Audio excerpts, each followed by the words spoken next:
brain. You know, that's really honestly all he's thinking about. And of course, my iconic scenes I get asked to recreate are a lot of the ones with Bulma. Bulma, your balls, they're gone. Ah. And he really means something else, and she's like, what? What? No, they're right here. And he is truly traumatized. Like, what in the world? Then it's from there, it's patting crotches to figure out if you're a boy or a girl. Nothing, there's nothing hidden in that. He seriously just wants to know. Sometimes it's hard to tell. Oh, you are a girl.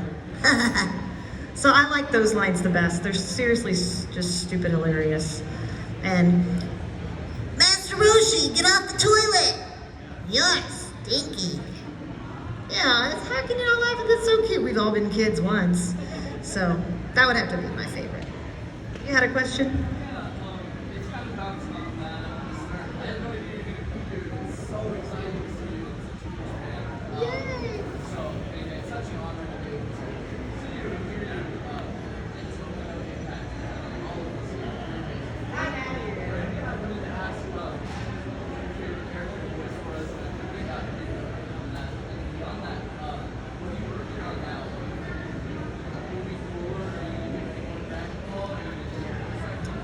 Yeah, I'm definitely auditioning.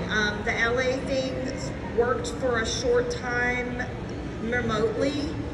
Back in 2012, 13, and 14, I worked on the developmental part of Lakewood Plaza Turbo, which ended up being OKKO, Let's Be Heroes, and that was eventually picked up. And I was able to fly in LA a couple times and actually record with the other cast the first 8 episodes, and then from then on they went with an all LA cast, which was another big blow. But those things do happen.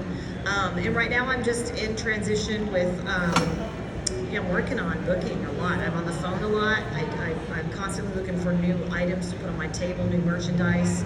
I'm placing orders for Funko Pop toys. I'm placing printing orders.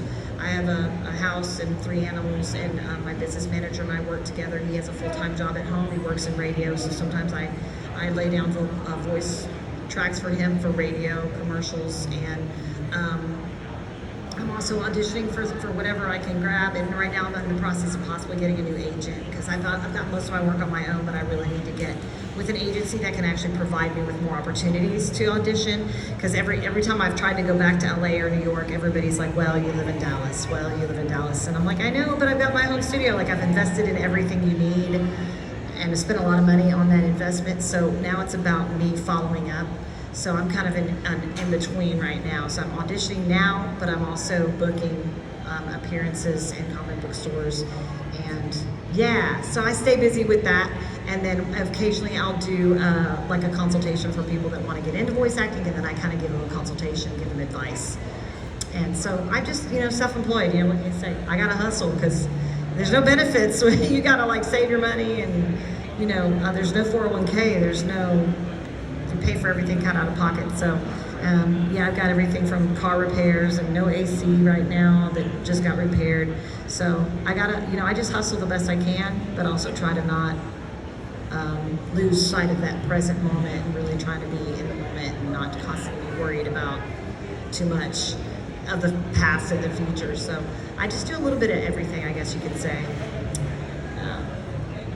You're welcome. I'm glad to. Thank you. I love that. Yeah, I was put in the advertisements a while back, and then did a video. But sometimes those things get a little bit lost in the shuffle of life. So some people didn't know, that some of the people were here that were here. So yeah, word of mouth. I don't know. I'm glad you made it. Regardless, you have to come by the table. Absolutely. Does anyone else have a question? Do you have anything to add right now, Brandy, or anything? I don't know. Does anyone have any questions about my my cosplay group? I do.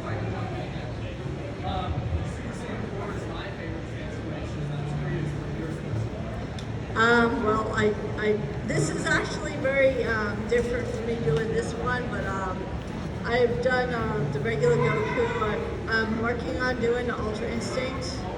I'm just waiting on getting my blue wig, so I'll have that soon. But I like all of them, really. They're all fun and stuff like that. But I'm also a challenge because I'm a girl. So but I've had to sit there and adapt to do different things to do it. But it's just a venture for me because I'm taking on a male character as a girl, just showing the fact that anyone can sit there and do whatever they want as long as you put the mind to it and stuff. I'm actually Goku's height too, which is actually hilarious. So, and my fiance is actually Vegeta's height. And it's really funny because every single day it's Vegeta's attitude towards me. And it's like, I have to live with this. Yeah, he does. He's been doing like a King Vegeta type of thing himself. But he's a little bit overweight. He's still trying to work out and try and get more in shape and stuff. So his self-confidence isn't as big as others. And he's also new to cosplay. So he's learning how to build up his confidence and stuff. And I keep telling him, hey, do it. Doesn't matter. I don't care. It's not how big you are or what sex you are. It's how you put yourself out there. And people see that, and you can walk like a boss. And it doesn't matter if you're 100 pounds soaking wet or 400 pounds doing a character, walk like a boss. And people respect that, really, they will. So my thing is I have my group, anyone's welcome to join. I help them with finding ways to build costumes. I also build cosplay armor. I do wigs. I help connect with other people that do certain stuff too. So if they're looking for cosplay stuff and they want to join, but Dragon Ball is hard, you know, like it's actually not really hard. It's more like you got to get creative. And a lot of Dragon Ball cosplays are actually real clothes that you can find in real life. You just have to look like, Goku's gi is actually like a karate gi, and you just kind of alter it a little bit and you come out with really something cool and stuff like that. So I have a friend of mine that lives out in England, and his tag is Be More Shonen, and he does Goku, but he also does a fitness thing.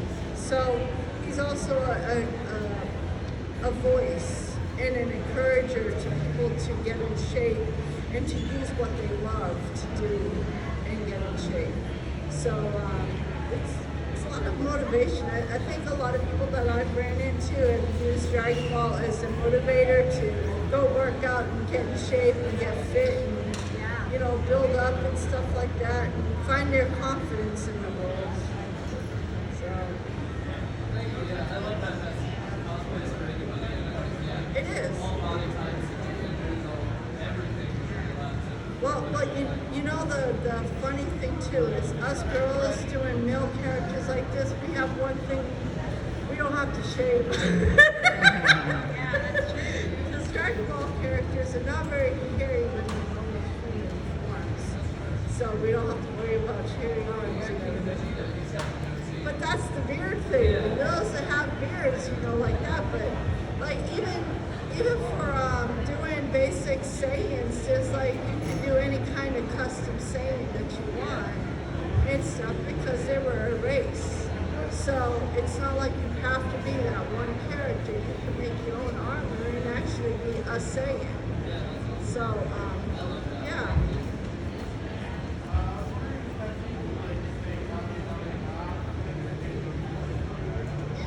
Yeah, you're the voice. Some of the voice actors won't give you the voice. I don't know what it is about that, but to each his own, I guess. This was funny. Yeah. Sean actually asked me. Really? I didn't say that.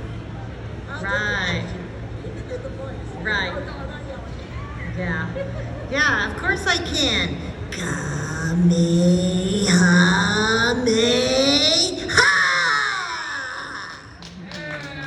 Much easier than the go on one. Not that I can't do it, but well, man, I haven't been singing regularly, so let me tell you, I hear that, I feel that literally for a while after I give you that go on voice. Go. You got one?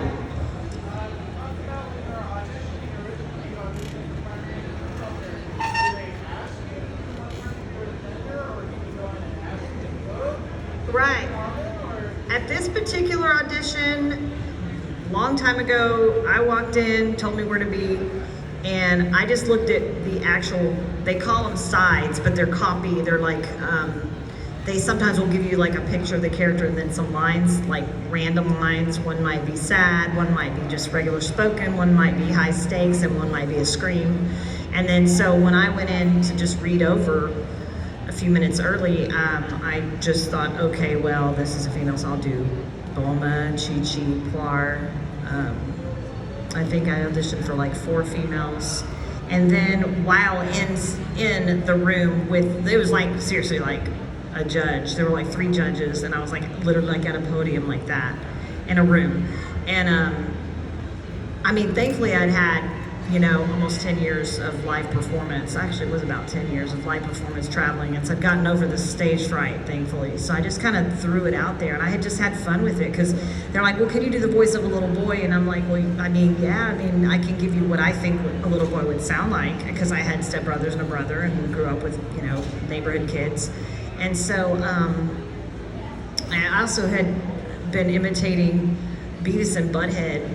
Not that that's a reference by any means, but, you know, yeah, shut up, Davis. So I've been practicing my voices, you know, and Bobby from King of the Hill, but Dad, you know, I don't know, it just came natural. So I did a little boy voice, and Barry Watson was my director, and my original director who I auditioned for, and he asked if I could add a little bit of a raspy to it, and I'm like, oh yeah, I mean, I'm a rock and roll R&B singer, what do you mean, you know? What you want, baby, I got rasp, you know? So I put some rasp like this, and they liked it. So I seriously was blown away. I really thought that if I had a chance at anything, it would be a female character, but it was Goku, or Gohan and Goku that for the win. So not complaining, it's been a great ride, but I've got a slew of other voices as well. And then the East Kai voice was random. It was totally because I was already there, and they liked they'd already chosen somebody else actually. And they were like, what is this voice gonna sound like? And I'm like, oh my, well, why not this voice? And it was so different, that uniquely different. And that was one thing about Funimation, is they didn't want you to sound the same. They wanted, I mean, much more than the Japanese. They want you to sound completely, totally different. And so that's probably the only reason I was able to get the East Kai voice, so.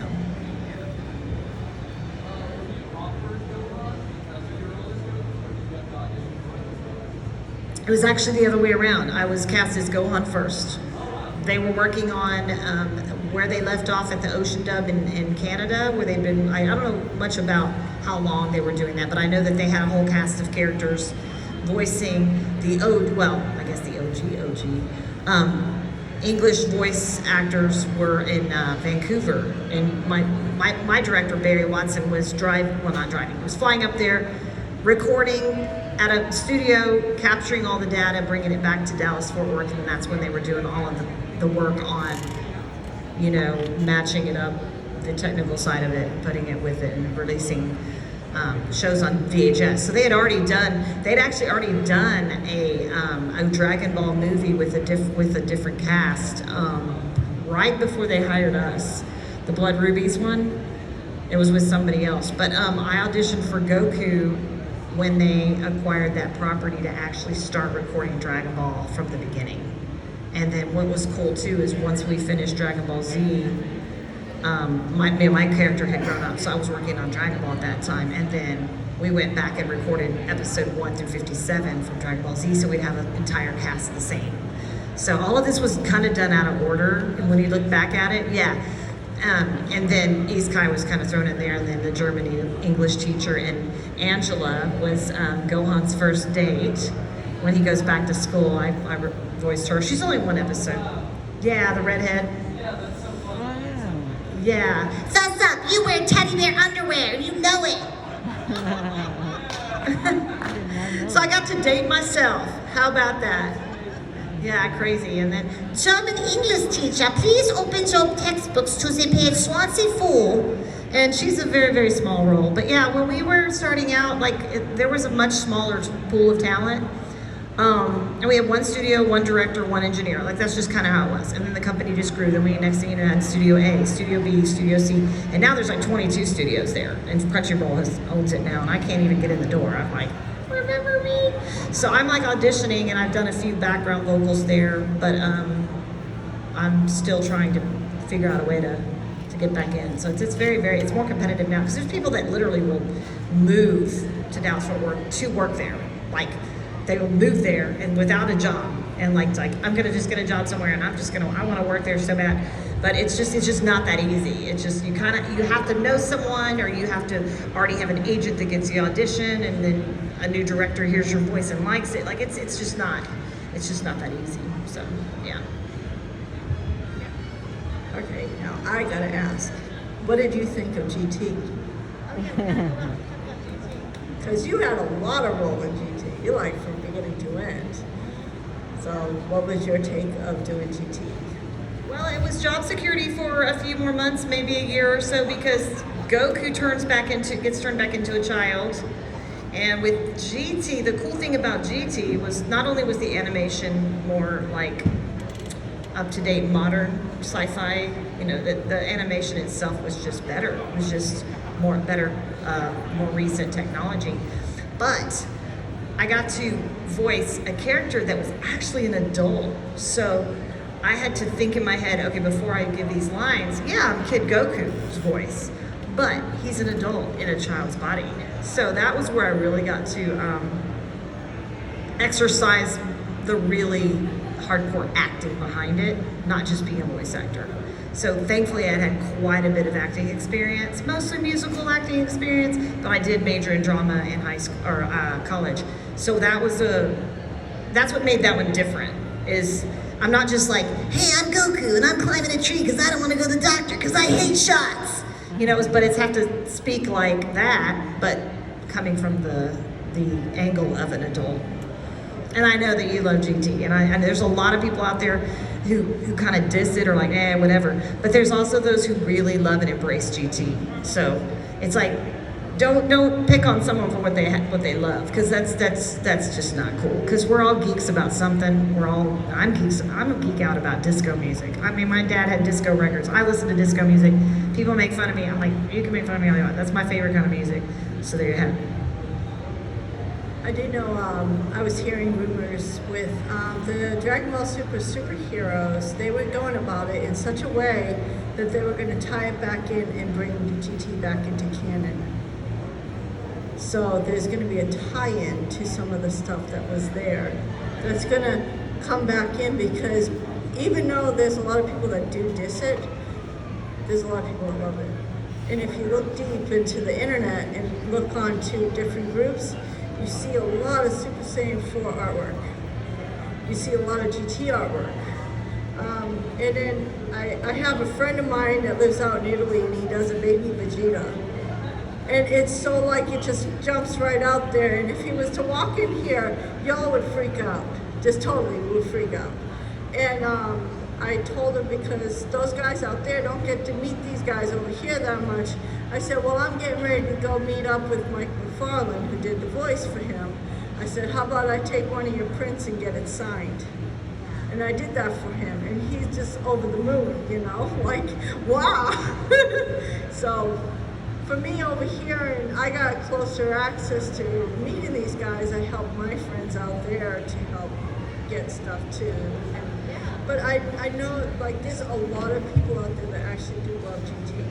And the Super Saiyan 4 transformation is definitely the coolest. We sit there and we battle over which one's the right one. Is it the Primal God transformation, which this is, or the new God transformation? And it's like, everyone's like, Primal. Primal's best. Primal's cooler.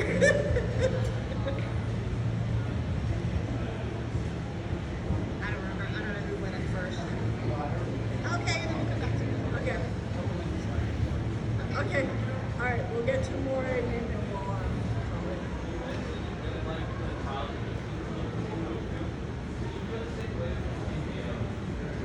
I did. It was a very similar offshoot. It's kind of like KO was the Americanized, non-anime Goku role for me.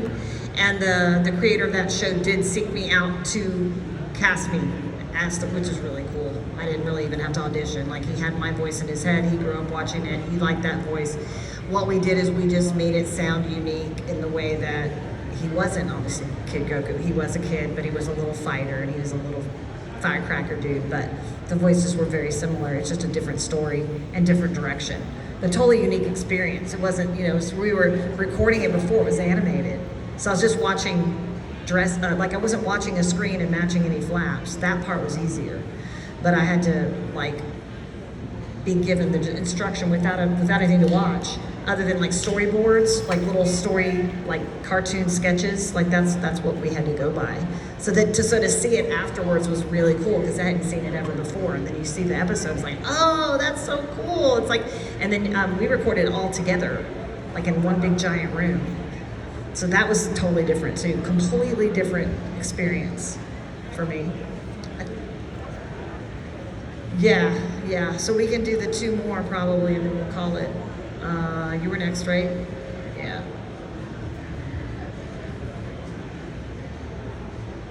Yeah.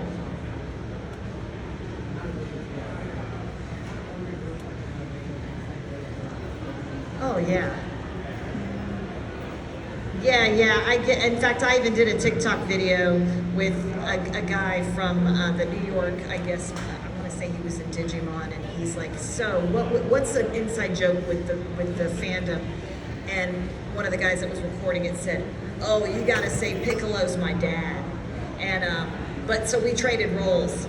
So I said something that his character said, and he said something that my character would say that's a joke, and that's what we had him say is, Piccolo's my dad, And so the fans really got that joke, but that was only recently. That was 2 years ago when we did that. So yeah, I get that question a lot. So who's your real dad? Gohan's real dad? Is it Piccolo or is it Goku? Because Goku kind of disappeared and was fighting and not really there for you, So I do get that question a lot. What was your question?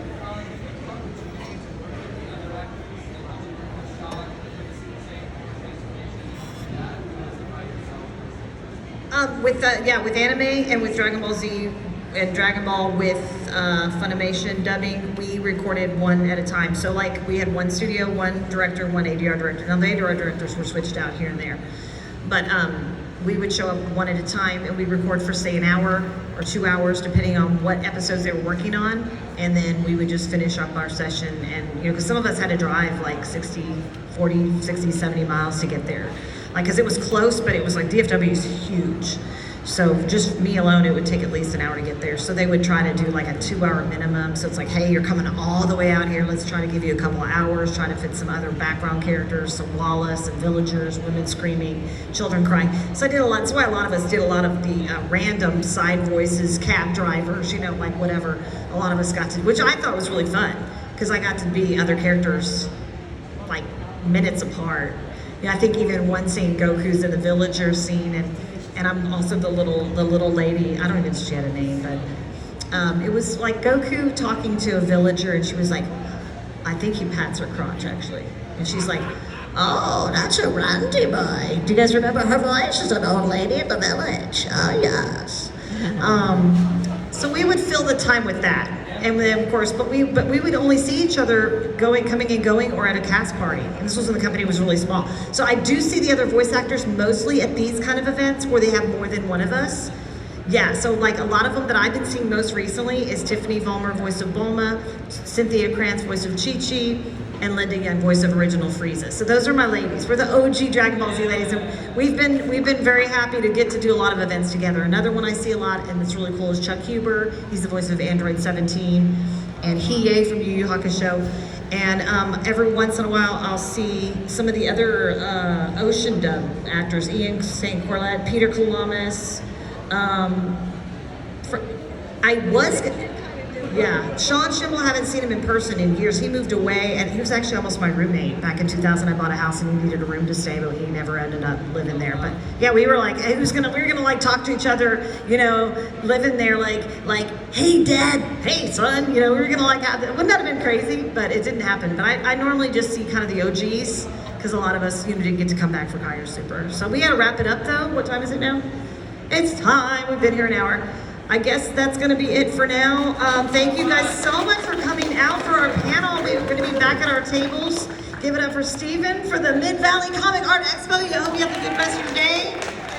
Thanks for having us. Go me, hard! Yeah!